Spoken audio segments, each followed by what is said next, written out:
बंदो गुरुपद कंज कृपा सिंधु नर रूप हरि महामोह तम पुंज जासु बचन रवि कर निकर जासु बचन रवि कर निकर गुरु को सिच पे राखिए चलिए आज्ञा मान कह कबीरता दास को तीन लोक भय नाहि। श्री सद्गुरु महाराज की जय। श्री सद्गुरु महाराज की जय। श्री सद्गुरु महाराज की। अव्यक्त रूप में अनंत श्री विभूषित परमाराध्य गुरुदेव के त्रैलोक पावन पाद पद्मों में नमन। गुरुदेव के मस्तिष्क स्वरूप ब्रह्मलीन पूज्यपाद महर्षि संत सभी परमहंस जी महाराज, महर्षि साहिब स्वामी जी महाराज तथा संत मत के वर्तमान आचार्य महर्षि नंदन जी महाराज के चरणों में कोटि कोटि नमन, कोटि कोटि प्रणाम। वैसे तो बंगाल में हमारे गुरु महाराज भी आए हैं और महर्षि संत सभी परमहंस जी महाराज, हमारे वर्तमान आचार्य महर्षि नंदन जी महाराज और बहुत सारे संत महात्मा आते रहते हैं और एक से एक पुराने सत्संगी भी यहाँ हैं, है ना। हमारे टीके बाबू के माध्यम से सत्संग का प्रचार होते रहता है ना। इस एरिया में ये संत महात्मा को बुलाते रहते हैं। अभी आप लोगों ने ग्रंथ पाठ में सुना, शिव अज सुख सनकादिक नारद जे मुनि ब्रह्म विचार विशारद सबकर मत खगनायक के हा और करिए राम पद पंकज नेहा। कहते हैं एक सभा हुई, किस लिए सभा हुई? तो ये विचार करने के लिए कि संसार में जीव बहुत दुख की हालत में है, दैहिक दैविक भौतिक ताप में जल रहा है, कोई चैन में नहीं है। बहुत धन वाला हो तो वो भी परेशान है, जो गरीब है वो भी परेशान है, कोई तन दुखी तो कोई मन दुखी, है ना। हर व्यक्ति दुख की हालत में है, चाहे जलचर हो, चाहे नवचर हो, चाहे थलचर हो, कोई भी सुख की हालत में नहीं है। धनहीन कहे धनवान सुखी, धनवान कहे सुख राजा को भारी, राजा कहे महाराजा सुखी, महाराजा कहे चक्रवर्ती को सुख भारी, चक्रवर्ती कहे इंद्र सुखी और इंद्र कहे ब्रह्मा को सुख भारी, तुलसीदास विचार कहे हरि नाम बिना सब जीव दुखारी।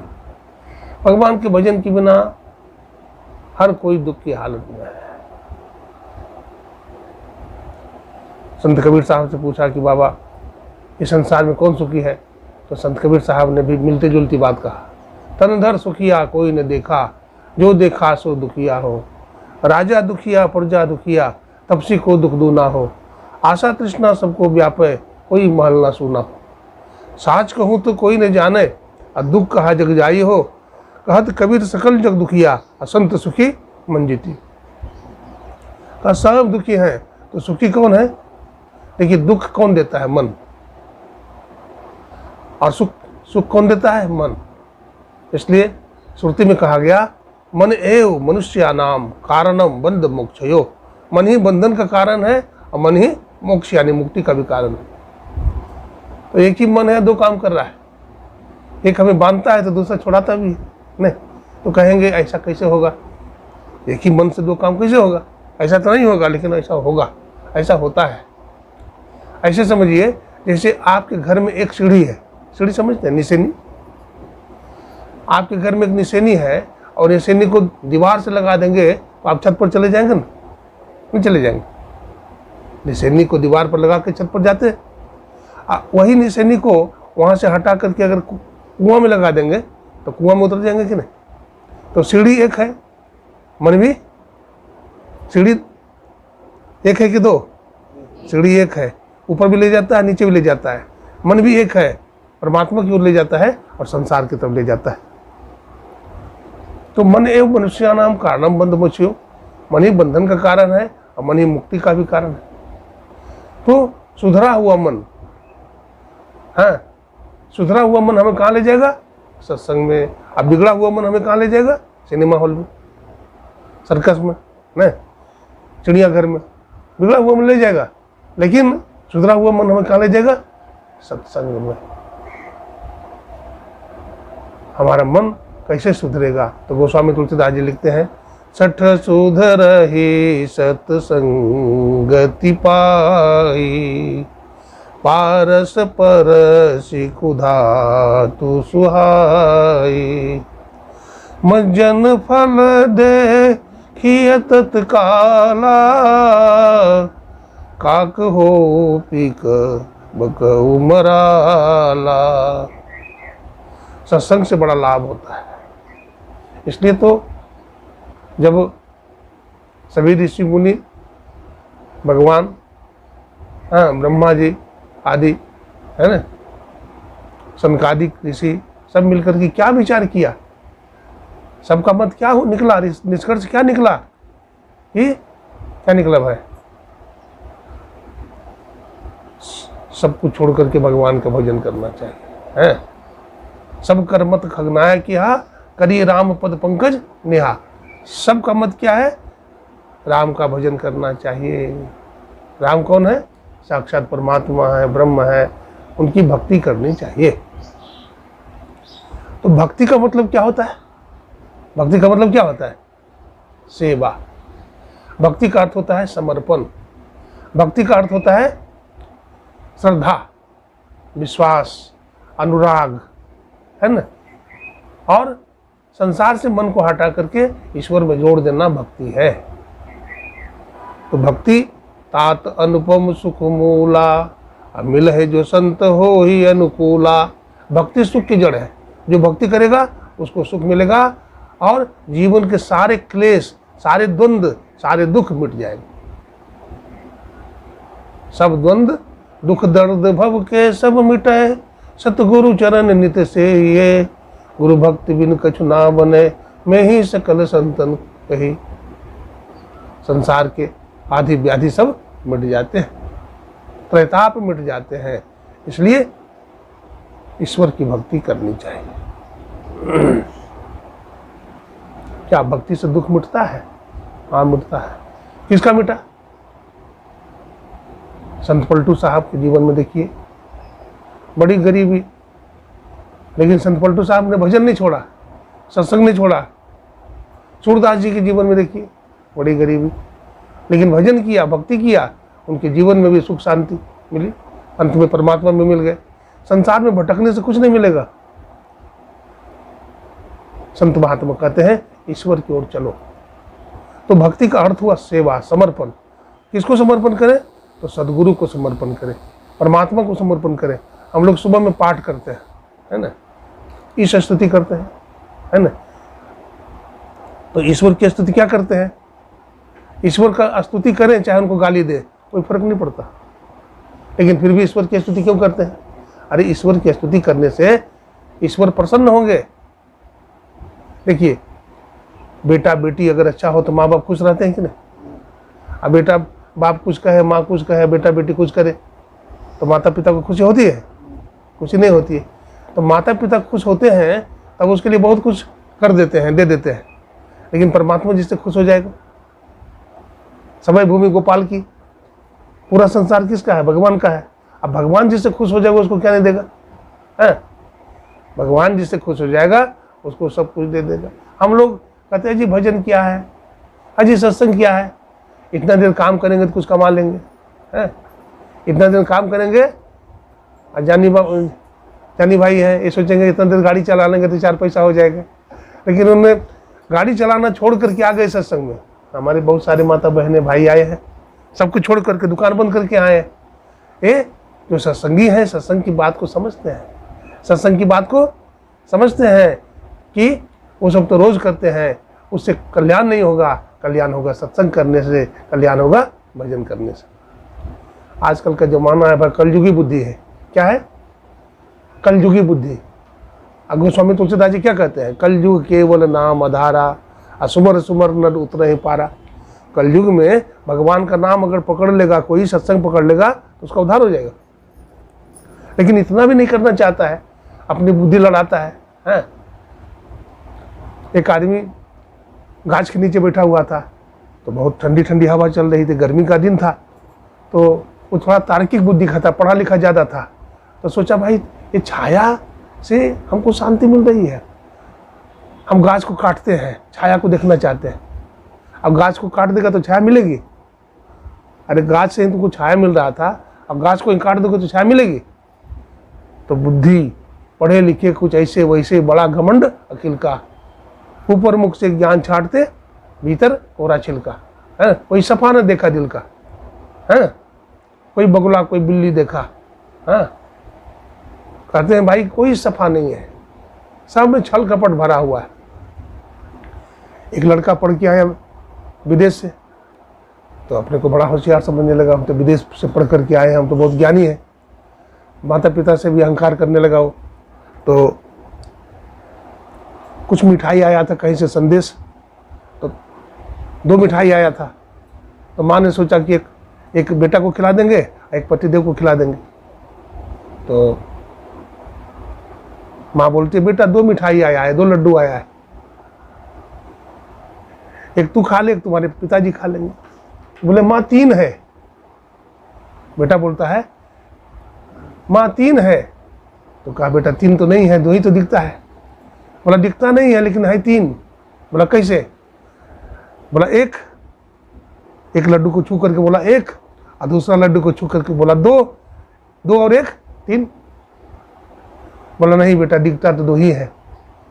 तू कैसा पढ़ाई पढ़ के आया है? बोलता 3 है, लड्डू तो 2 ही दिख रहा है, 3 तो नहीं दिख रहा है। बोला नहीं माँ तुम्हें गिनना नहीं आता। एक लड्डू में हाथ लगाया, बोला 1, दूसरा लड्डू में हाथ लगाया, बोला 2, 1 और 2 3। बोला नहीं बेटा नहीं बेटा। बाप भी वहीं बैठा हुआ था। तो बाप ने कहा तुमको गिन, उसकी माँ बोलती हम तो पढ़े लिखे नहीं, हमको गिनना नहीं आता है। बाप ने कहा मैं गिनता हूँ। बाप ने कहा मैं गिनता हूँ। एक लड्डू पर बोला 1, और एक लड्डू को उठा लिया, अपनी धर्मपत्नी को दे दिया, बोला तू खा ले, और 2 दूसरा मैं खा लेता हूँ, तीसरा लड्डू हमारे बेटा खा लेंगे। तीसरा लड्डू बेटा को बचा क्या जो खाएगा, है ना? बेटा के लिए कुछ बचा ही नहीं, खाएगा क्या? तो भाई आजकल के पढ़ाई वैसा ही है ना, जिसमें कोई दमखम नहीं है, कोई दमखम ABCD है, विलायती पढ़ाया है ना, और चरित्र का हनन है। अज्ञान भरा हुआ है। ज्ञान क्या रहेगा? अज्ञान भरा हुआ, कूड़ा कचरा भरा हुआ है। हमारे वेद का जो ज्ञान है, उपनिषद का ज्ञान जो है, गीता का ज्ञान है, कभी पुराना नहीं होगा, नया है। भगवान श्री कृष्ण कब हुए? आज से 5,500 वर्ष पहले। अज्ञान अभी नया है, बिल्कुल भरा हुआ है। भगवान श्री राम ने जो उपदेश किया है ना, रामचरितमानस में पढ़ते हैं ना, बड़े भाग मानुष तन पावा, है। ये ज्ञान कितना पुराना है, लेकिन लगता है नया है। सबके लिए मंगलकारी है, सबके लिए कल्याणकारी है कि नहीं? प्रातः काल उठ के रघुनाथा, माता पिता गुरु ना बहना माता। सो करके उठना चाहिए तो क्या करना चाहिए? माता पिता गुरु को प्रणाम करना चाहिए। कितना लोग करते हैं प्रणाम? कोई नहीं करता। माता पिता को प्रणाम नहीं करता कोई, गुरु को प्रणाम नहीं करते हैं, गुरु को नहीं मानते। कौन सा पढ़ाई है तुम्हारी? जबकि भगवान राम इतने ज्ञानी थे, भगवान श्री कृष्ण इतने ज्ञानी थे, माता पिता गुरु को सम्मान देते थे। आजकल कोई सम्मान नहीं देता। माथा ढक के बैठ, माथा ढक। भारत ऋषि मुनियों का देश है, संतों का देश है। भारत में माताओं का सिर ढका हुआ रहता है। अगर खुला है तो पति की आयु छीन होती है। पति की आयु क्या होती है? छीन होती है। इसलिए कपड़ा माथा पर रहना चाहिए। सत्संग में ही सीखा जाता है ना।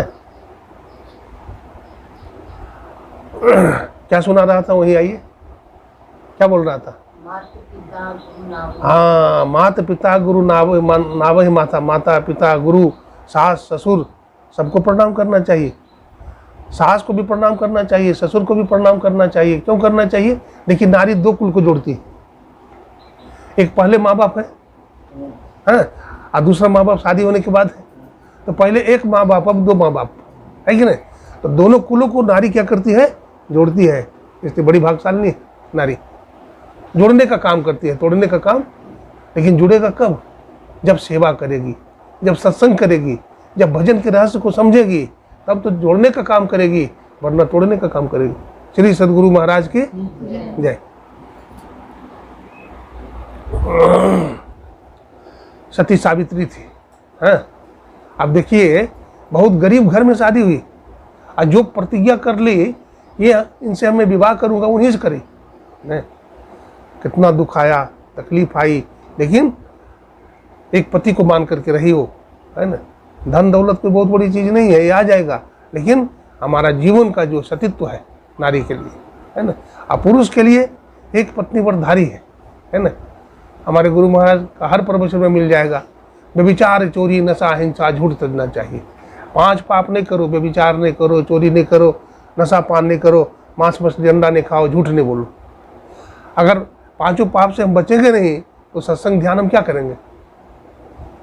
कोई धर्म कर्म नहीं हो सकता है। इसलिए सबसे पहली बात है सदाचारी हम बने, शिष्टाचारी बने। नहीं, लघु शंका जाए तो पानी लेकर के जाए, पानी लेकर के जाना चाहिए। हमारे मुसलमान भाई को देखिए, पानी लेकर के जाता है और 5 बार नमाज पढ़ते हैं। जो पक्का मुसलमान होते हैं 5 बार नमाज पढ़ते हैं। हमारे गुरु महाराज ने कहा त्रय काल संध्या करो, हल्का कर दिया गुरु महाराज ने। 3 बार करो, ब्रह्मुहूर्त में करो, अपराह्न काल में करो और सायंकाल में करो। 3 बार ध्यानाभ्यास करो और स्तुति विनती 2 टाइम करो, सुबह में और शाम में। सुबह में करो और शाम में करो। मान लीजिए अपराह्न में तो तुमको समय नहीं मिलता है, दफ्तर में हो, ऑफिस में हो भाई, तो चलो कोई बात नहीं है, 2 टाइम तो जरूर करो, सुबह में और सांझ में। 3 बार ध्यान और 2 बार स्तुति विनती। इतना जो करता है उस पर गुरु की कृपा बरसती है, प्रभु की कृपा होती है। मैं उदाहरण बार बार देते रहता हूँ, है ना।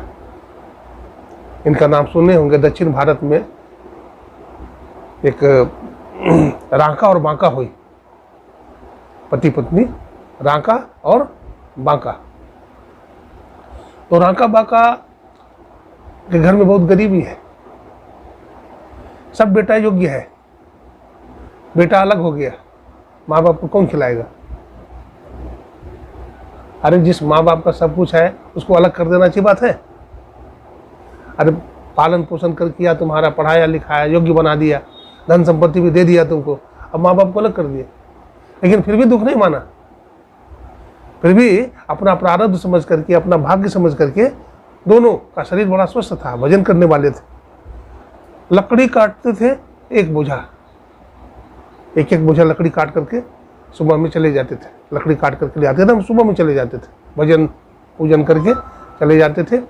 एक बोझा लकड़ी काट लेते थे और उसको बेच देते थे, और फिर पूरा दिन रात भजन ध्यान सत्संग, भजन ध्यान सत्संग, और दूसरा कोई काम नहीं।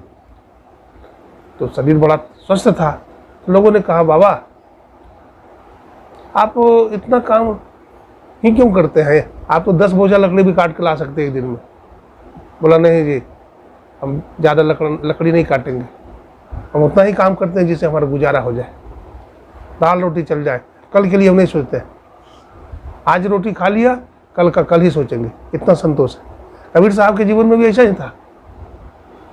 हाँ, कबीर साहब कहते हैं साईं इतना दीजिए जामे कुटुंब समाए, मैं भी भूखा ना रहूं और साधु न भूखा जाए। कबीर साहब के जीवन में कितनी शांति थी। रावण के पास तो सोने की लंका है, सोने की लंक, रुपये की छाजा, और छाड़ चले नगरी के राजा।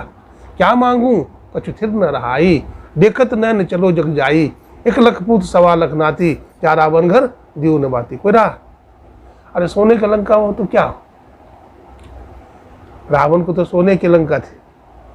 और आज के जमाना में किसी को सोने का ईटा हो जाए तो धरती पर पैर रखेगा, आसमान में पैर रखेगा वो नहीं। लेकिन सोना, सोना क्या बोलता है? सो ना, जागते रहना नहीं तो लुट जाओगे। हाँ, सोना बताता है हमें सो नहीं, जगते रहो नहीं तो लुट जाओगे। अच्छा, सोना को चुरा लेता है लोग नहीं। भागवत महापुराण में कहा गया है, क्या कहा गया है? सोना में कलयुग का वास है। सोना में राजा परीक्षित जब शिकार खेलने के लिए गया, राजा परीक्षित जब शिकार खेलने बैठे हुए थे ना, अब इसको प्यास लगी राजा परीक्षित को, तो सोचा कि पानी मिल जाएगा, वहाँ पहुँच गया तो देखा कि बोला, क्या बोला, ओ मुनिवर, ओ मुनिवर, मैं राजा परीक्षित बोलता हूँ, मुझे प्यास लगी है, पानी पिला दीजिए। तो उनकी तो समाधि लगी थी न, उनकी समाधि लगी हुई थी, आँख नहीं खुली, होश ही नहीं था। तो इतना चिल्लाया, कुछ बोलता नहीं है, लगता है कि ये पानी नहीं पिलाना चाहता, हाँ, ये पानी नहीं पिलाना चाहता, ये सोचता है कि राजा को पानी कौन पिलाएगा। लेकिन हम इतनी सेवा करते हैं इसकी, संत महात्मा की व्यवस्था करते हैं, रोटी कपड़ा की व्यवस्था करते हैं, इनकी निगरानी रखते हैं, सुरक्षा का ख्याल रखते हैं, और आज मुझे ज़रूरत पड़ी एक गिलास पानी की तो पानी नहीं पिला रहा। गुस्सा भी आया राजा को, प्यासा था। तो वहाँ पर एक मरा हुआ सांप था, अपने धनुष से खींचा उसको और किसको पना दिया, किसको पनाया बोलो, हाँ मुनि जी को। मुनि जी का नाम क्या है, समीक मुनि। समीक मुनि के गले में मरा हुआ सांप डाल दिया और अपना गले में जिंदा सांप डाल लिया ना। जब डाल दिया तो उनको तो वो सोचा कि माला जो पहनाया है सांप का, लगता है ये बनावटी समाधि लगाए हुए है, ओरिजिनल समाधि नहीं है। देखिए एक बात है, ओरिजिनल महात्मा हो और नकली महात्मा हो, नहीं, समाधि अगर असली हो तो भी क्या होगा, समाधि असली हो तो भी घाटा हो जाएगा, नहीं, और समाधि नकली हो तो भी घाटा हो जाएगा, नहीं। असल अगर महात्मा होगा और सांप पहना दोगे तो सांप मिलेगा ना, और नकली महात्मा हो, नकली महात्मा तो सांप दे देगा लेकिन असली नहीं देगा, नहीं, नकली महात्मा सांप दे देगा लेकिन जो असली होगा, इसलिए समीक मुनि ने सांप नहीं दिया, लेकिन उसका बेटा क्रोधी था, उसको रहा नहीं गया, तो सांप दे दिया। बोला जाओ परीक्षित, तूने हमारे बाप को मरा हुआ सांप पहना दिया, हमारे पिता भजन कर रहा था, तुम्हारा क्या बिगाड़ा था, लेकिन तूने मरा हुआ सांप पहना दिया तो मैं तुमको सांप देता हूँ, यही तक्षक 7वां दिन में डस लेगा, हाँ? और डसन वृथा न हुई देव ऋषि वाली, तपस्वी था, लग गया सांप, सांप लग गया 7वां दिन में वो डसा। तो परीक्षित को सांप डसा है 7 दिन में, हमको 8 दिन में डसेगा क्या। हर जीव परीक्षित है, सबको 7 दिन में। ब्रह्मा की सृष्टि का ऐसा नियम है कि हर आदमी 7 दिन में मरेगा, 7 दिन में नहीं मरेगा, सोमवार, मंगलवार, बुधवार, बृहस्पतिवार, शुक्रवार, शनिवार, रविवार, और दिन ही नहीं है, इतना ही दिन बनाया ब्रह्मा ने। तो 7 दिन में सबको मरना है। तो जैसे परीक्षित ने इंतजाम कर लिया, सांप मिल गया तो इंतजाम किया, क्या किया, सब कुछ छोड़ छाड़ के चला गया। कहाँ, पत्नी, देखिए पत्नी जब पूछती है कहाँ जा रहे हैं तो कहा गंगा जी के किनारे। बोला क्यों, बोला अब हमारी आयु कम है, गृहस्थ में बहुत समय बीत गया, अब भजन करके अपना जीवन का कल्याण करूँगा ना। ऐसी चिंता किसी को होती है, बूढ़े हो गए, अब हमारा बाल सफ़ेद हो गया, अब हमारा दांत टूट गया। दांत टूट जाता है तो लोग क्या करते हैं, दांत लगवा लेते हैं नया, पापड़ खाते हैं, नहीं, हाँ बोलते पापड़ ला। अब आँख कमजोर हो गया तो चश्मा पहन लेते हैं। ये सब नोटिस है। बाल सफ़ेद हो गया तो क्या करते हैं, कलाई कर लेते हैं, रंग लेते हैं, लेकिन भीतर से निकल जाता है, फिर नहीं निकल जाता है। तो कितना बाहर से कुछ करो लेकिन जो प्रत्यक्ष है वो सामने में आ जाएगा। इसलिए संत महात्मा कहते हैं भाई, दांत कमजोर हो गया तो नरम चीज खाओ, दलिया खाओ, हाँ, केला खाओ, हाँ, सुपाच्य चीज खाओ, है ना, ये भगवान कह रहे हैं। आँख कमजोर हो गया, हाँ, अब भगवान का भजन करो। बाहर में तुम बहुत देखा, अब अंदर में देखो, अब भजन करो अंदर में। कान कमजोर हो गए तो मशीन लगा लेते हैं, है ना। तो ये डुप्लीकेट मशीन क्या करेगा। अब नोटिस दे रहे हैं परमात्मा, नोटिस भेज रहे हैं, अब तुम्हारा समय आने वाला है, तुम्हारा पालकी अब आने वाला है, जब तेरी डोली निकाली जाएगी, बिना मुहूर्त के उठा ली जाएगी, है। जर सिकंदर का यहीं पर रह गया, अब मरते दम लुकमान यो भी कह गया, ये दबा हरगिज न खाली जाएगी जब तेरी डोली निकाली जाएगी। भाई जाना पड़ेगा, है ना। इसलिए जाने से पहले अपना व्यवस्था करो, इंतजाम करो, मुक्ति का साधन करो। मुक्ति का साधन क्या है? सत्संग। मुक्ति का साधन क्या है? ध्यानाभ्यास। मुक्ति का साधन क्या है? सदाचार का पालन और सत्कर्म करो। क्या करो? सत्कर्म करो। सनत कुमारों ने यही उपदेश किया, हाँ, सत्कर्म करो। तो नारद बाबा को समझ में नहीं आया। ये सत्कर्म तो बहुत है, गीता का पाठ भी है, वेद का पाठ भी है, सत्संग करना भी है। लेकिन फिर जाकर के पूछा सूर्य नारायण से, तो सूर्य नारायण ने कहा कि महाराज, सत्कर्म का अर्थ होता है श्रीमद् भागवत महापुराण की कथा। श्रीमद् भागवत महापुराण की कथा ये सत्कर्म है ना।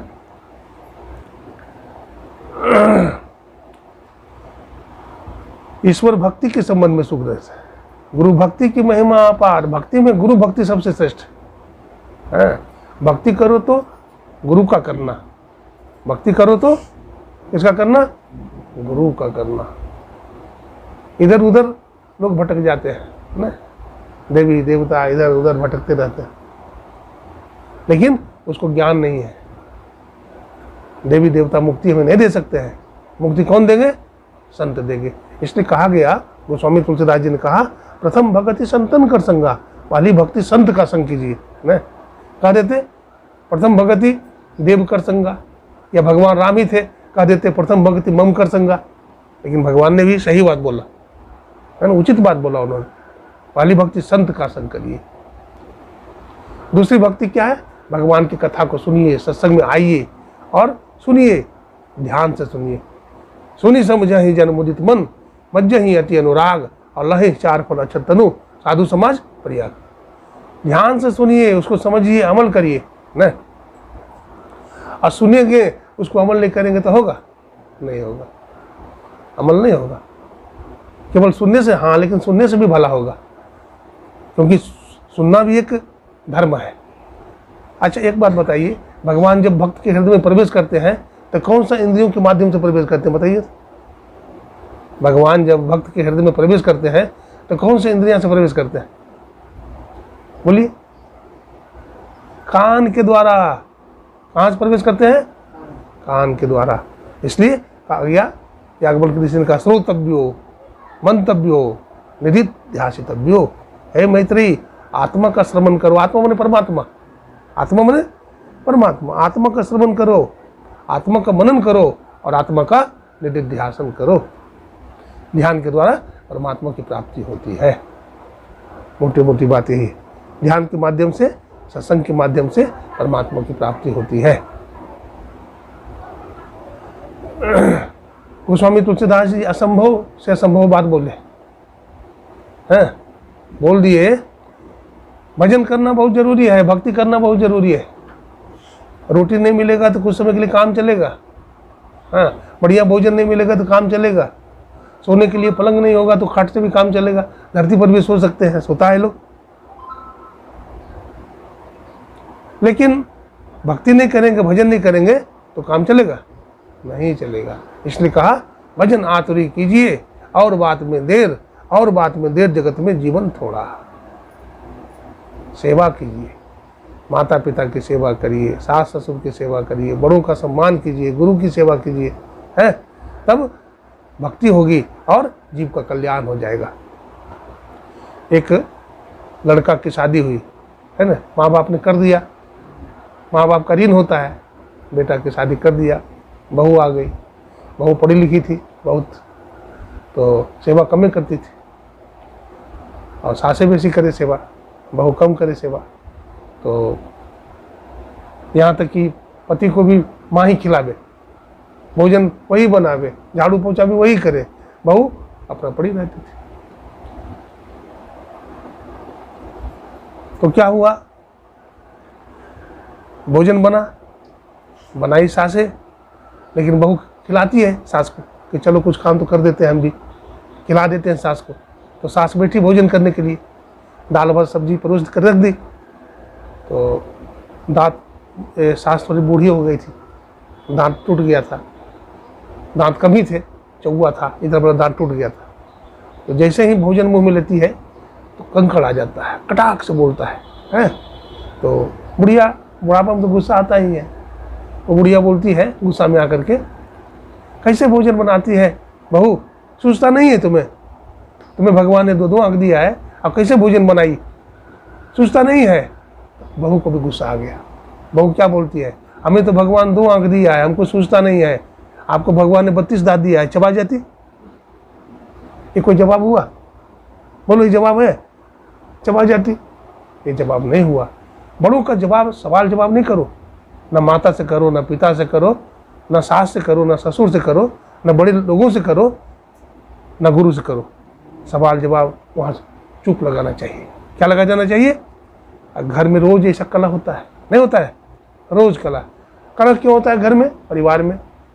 बार बार गुस्सा आना है, बार बार क्रोध आना। क्रोध को पीना सीखो। क्रोध उसको ज्यादा आता है जो गुरुमुख नहीं है। जो गुरुमुख नहीं है उसको क्रोध ज्यादा आता है। क्यों? कुछ ज्ञान नहीं है सत्संग का। इसलिए गुरु को धारण करो, है ना। गुरु के द्वारा तुम्हें ज्ञान मिलेगा। भजन भक्ति करोगे तो तुम्हारे अंदर गुरु की शक्ति उतरेगा और फिर तुम्हें क्रोध नहीं आएगा, है, तुम्हें विषय विकार नहीं आएगा, तुम्हारा मन पवित्र रहेगा, है ना। शिव नारायण स्वामी कहते हैं, गुरु की मूर्ति हृदय बसाए, जो इच्छा सोई फल पावे। गुरु की मूर्ति को हृदय में क्या करो? धारण करो, तो क्या होगा? जो इच्छा है सोई फल पावे। जो तुम्हारी इच्छा होगा वो तुमको मिल जाएगा। गुरु की मूरत मन महि ध्यान, गुरु के शब्द मंत्र मन मान, गुरु के चरण हृदय ले धारऊ, गुरु पार ब्रह्म सदा नमस्कारऊ। देखिए, दोनों हाथ से रोटी बनती है। एक घर में मैंने देखा, एक माता जी थी, तो उनकी बहू थी, बेटा था। तो वो बहू को बहू नहीं बोलती थी, हाँ, वो बहू को बेटी बोलती थी। क्या बोलती थी? बेटी। हाँ, बहू को बहू मत कहो, बहू को बेटी कहो। बेटी की तरह प्यार करो उसको, तो सेवा करेगी आप। अब उसको बहू बोलोगी, है ना, अब बेटी को ज़्यादा प्यार करोगी, बहू को कम मानोगी, तो फिर वो भी तुम्हारी सेवा नहीं करेगी। तो दोनों हाथ से ताली बजती है। इसलिए घर में चाहिए क्या? गुरु भक्ति को धारण करो, सत्संग करो। सत्संग से बहुत ज्ञान होता है। हमारे गुरु महाराज कहते थे, देखो जी, गुरु महाराज प्रचार करते थे, आदिवासी क्षेत्र में जाते थे, जहाँ पढ़े लिखे लोग नहीं हैं, जहाँ के लोग दारू पीते थे, जहाँ के लोग नशा पान करते थे, मांस मदिरा खाते थे, वैसे स्थान में गुरु महाराज जाते थे। तो लोग कहते थे, बाबा इन लोगों को क्या सिखाते हैं, ये लोग सीखेगा, दारूबाज है, जुआ खेलता है, ये लोग कभी सीखेगा? तो गुरु महाराज कहते थे, देखो जी, जंगल में तोता रहता है, लोग उसको पकड़ के ले आते हैं, सिखाते हैं सीताराम राधे श्याम, तो तोता भी सीताराम राधे श्याम बोलता है। ये मनुष्य में बहुत जन्मों का संस्कार है, तो क्या मनुष्य को सिखाया जाएगा तो मनुष्य भजन नहीं करेगा, मनुष्य सत्संग नहीं करेगा? अवश्य करेगा। इसलिए सत्संग को नहीं छोड़ना है। नित प्रति सत्संग कर ले प्यारा, तेरा कार्य सरय सारा, सार कार्य को निर्णय करके धर चेतन धारा। सार कार्य सत्संग करना है, सत्संग से ही ज्ञान होगा। तो सत्संग में सार बात क्या है? चेतन की धार को पकड़ो। चेतन का कई अर्थ होता है, एक अर्थ प्रकाश भी होता है। चेतन का अर्थ क्या होता है? उस प्रकाश को पकड़ो। प्रकाश बाहर में थोड़े है, कहाँ है? भीतर में है। वेद भगवान ने कहा, तमसो माँ ज्योतिर्गमय, असदो माँ सदगमय, अमृत्यो माँ अमृतगमय, है ना। वेद भगवान कहते हैं, मुझे अंधकार से प्रकाश की तरफ ले जा, हाँ, और मुझे संसार से परमार्थ की तरफ ले जा, मुझे मृत्यु से अमरता की तरफ ले जा। हर व्यक्ति मरण धर्मा है। संसार में कोई ऐसा व्यक्ति है जो कहेगा हम नहीं मरेंगे? सब मरेगा, सबका शरीर छूटेगा, और जो जन्म लेगा अवश्य मरेगा, जो मरेगा वो जन्म लेगा, है। हाँ, जब संत हो जाएगा, जब घटपट तिहु के पार में साईं बसे ही अंतरे, जब घटपट के पार चला जाएगा, यानी अंतःकरण के आवरण टूट जाएंगे, विद्यते हृदय ग्रंथिस छिदन्ते सर्व संशया क्षीयन्ते चास कर्माणि तस्मिन् दृष्टि परावरे। तो स्वामी जी ने कहा, उग्र हैं विमल विलोचन ही के, मिटे हैं दोष दुख भव रजनी के, सूझत रामचरित मणि मानिक, गुपुत प्रकट जब जय जय खानिक। तो स्थूल, सूक्ष्म, कारण, महाकारण, ये 4 जड़ शरीर छूटेंगे। कैवल्य शरीर जिसको चेतन शरीर बोलते हैं वो भी छूट जाएंगे। फिर कैवल्य दशा को प्राप्त करके उससे भी ऊपर उठ करके जीव अमृतत्व को प्राप्त कर लेता है, परमात्मा को जान लेता है। उसके बाद उसका आवागमन का जो चक्र है वो सदा के लिए क्या होता है, छूट जाता है। इसलिए साधन में लग जाना चाहिए, है, साधन में लग जाना चाहिए। हम लोग शरीर तक ही सीमित हो गए हैं, शरीर को ही सब कुछ समझते हैं, शरीर को ही मैं मान लिया है, जैसे चार्वाक है। भाई हम शरीर नहीं है, हम शरीर में रहने वाला क्या है, चेतन तत्व आत्मा है। कहते हैं कबीर साहब, रे मन मुसाफिर निकलना पड़ेगा, काया कुटी खाली करना पड़ेगा। रे मन मुसाफिर निकलना पड़ेगा, बोली, काया कुटी खाली करना पड़ेगा। भाड़े के क्वार्टर को क्या तू संभाले, भाड़े के क्वार्टर को क्या तू संभाले। जिस दिन तेरा घर के मालिक निकाले, जिस दिन तेरा घर के मालिक निकाले, इसका किराया भी भरना पड़ेगा, इसका किराया भी भरना पड़ेगा। अग्नि की चिता में जलना पड़ेगा, रे मन मुसाफिर निकलना पड़ेगा। भाई एक दिन शरीर छूट जाएगा, नहीं, अब बताते हैं शरीर जब छूटता है तो बहुत कष्ट होता है। कितना कष्ट होता है बता दूं। एक महात्मा ने कहा कि 10,000 बिच्छू एक बार डंक मार दे, एक बिच्छू डंक मारता है तो आदमी का होश उड़ जाता है, नहीं, माँ बाप चिल्लाता है, और 10,000 बिच्छू एक बार डंक मारेगा तो कितना दर्द होगा। तो इस डर से अगर बचना चाहते हो तो क्या करो, भजन करो। तो सामान्य आदमी को जब जमराज शरीर छूटता है तो 10,000 बिच्छू के समान दर्द होता है, लेकिन जो भजन करता है, जो शरीर से निकल जाता है, उसको कितना दर्द होता है, सुई चुभती है जितना दर्द होता है उसको पता ही नहीं लगता है। वो खाया सोया और पता चला भाई शरीर तो छूट गया। उसका शरीर का गंजन नहीं होता है। ऐसे शरीर का कितना गंजन होता है, 2-2 साल 5-5 साल आदमी खाट पर पड़ा रहता है। बेटा पानी दे दो, बेटा भोजन दे दो, हर चीज़ मांगते रहता है। कितना जलील होता है, कितना दुखी होता है। वो पापात्मा है। लेकिन पुण्यात्मा, धर्मात्मा किसी को कोई कष्ट नहीं देगा, आराम से वो खाया पिया सोया और बस सोया रह गया। तो ऐसी मरनी मरना चाहिए। कबीर साहब कहते हैं ऐसी मरनी को मरे दिन में 100 बार। कबीर साहब कहते हैं मरिए तो मर जाइए, छूट जाए जंजाल, ऐसी मरनी को मरे दिन में 100 बार। कबीर साहब कहते हैं भाई हम तो 100 बार मरते हैं। मरने का मतलब समझते हैं? अरे समाधि लग जाती है। हमारे गुरु महाराज को समाधि लगती थी। हाँ, आप लोग देखे होंगे, पुराने विद्या बाबू देखे होंगे, गुरु महाराज को देखे नहीं? हाँ भाई, तो बहुत आप जना भाई नहीं, और आप ठीक है भाई तो देखे होंगे बड़े गुरु महाराज को। हाँ बहुत छोटे होंगे, हम ही छोटा था तो आप तो छोटे होंगे करेंगे, हम ही छोटा था तो। हाँ देखिए, गुरु महाराज का जो दर्शन किया मत कहिए, तो बहुत भाग्यशाली होगा। जैसे मन में लगता है कि अरे भगवान राम कैसे होंगे, भगवान कृष्ण कैसे होंगे, नहीं मन में आता है। संत उनसे भी बड़े हैं। संत परमात्मा है, वो अवतारी पुरुष है। संत क्या है? ईश्वर साक्षात। वैसे ईश्वर का कोई नाम रूप नहीं होता, लेकिन संत स्थूल सगुण साकार में उस परमात्मा ही है ना। कबीर साहब कहते हैं निर्गुण की सेवा करो, सरगुण की सेवा करो, निर्गुण का कर ध्यान, अनिर्गुण सरगुण के परे कहाँ हमारे ध्यान है। तो संत जो है सगुण साकार रूप में क्या है? ईश्वर है, परमात्मा। तो संत मिल गए तो भगवंत ईश्वर भी मिल जाएंगे, जरूर मिलेंगे। अगर उनसे ज्ञान लिया है, उनसे अगर दीक्षा लिया है और आप साधन भजन करते हैं, एक न एक दिन आप भी ईश्वर हो जाएंगे। मैं गुरु महाराज के एक प्रसंग सुनाता हूँ।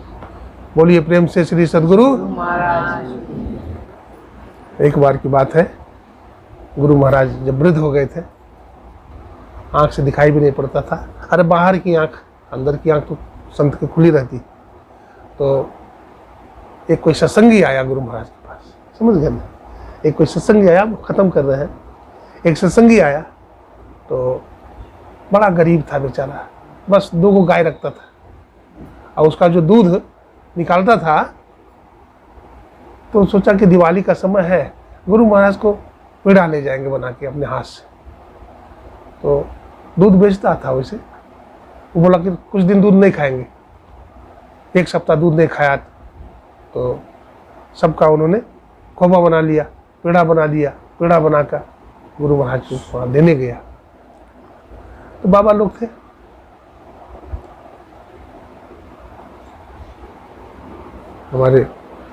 हमारे पूज्य महर्षि संत जी महाराज थे और बाबा सब थे। तो हुजूर ये पेड़ा अच्छा है, गुरु महाराज के खिले हुए। तो संत जी महाराज ले लेते हैं, कहा अच्छा खिलावेंगे गुरु महाराज को। गुरु महाराज की अलमारी में रख देते हैं। लेकिन बाबा भी भूल गए कि दिया है पेड़ा, खिलावे। तो गुरु महाराज देखिए, गुरु सब जानते हैं। गुरु महाराज कहते हैं संसेवी जी, जी हुजूर, बेटा हमारा पेड़ा खाए के मन करे। जैसे ही पेड़ा नाम लिए ना, याद आ गया, अरे सत्संगी पेड़ा देखे गया। तो तोड़ करके थोड़ा सा गुरु महाराज के थाली में देते हैं। गुरु महाराज कहते और देखो ना, और खेबे।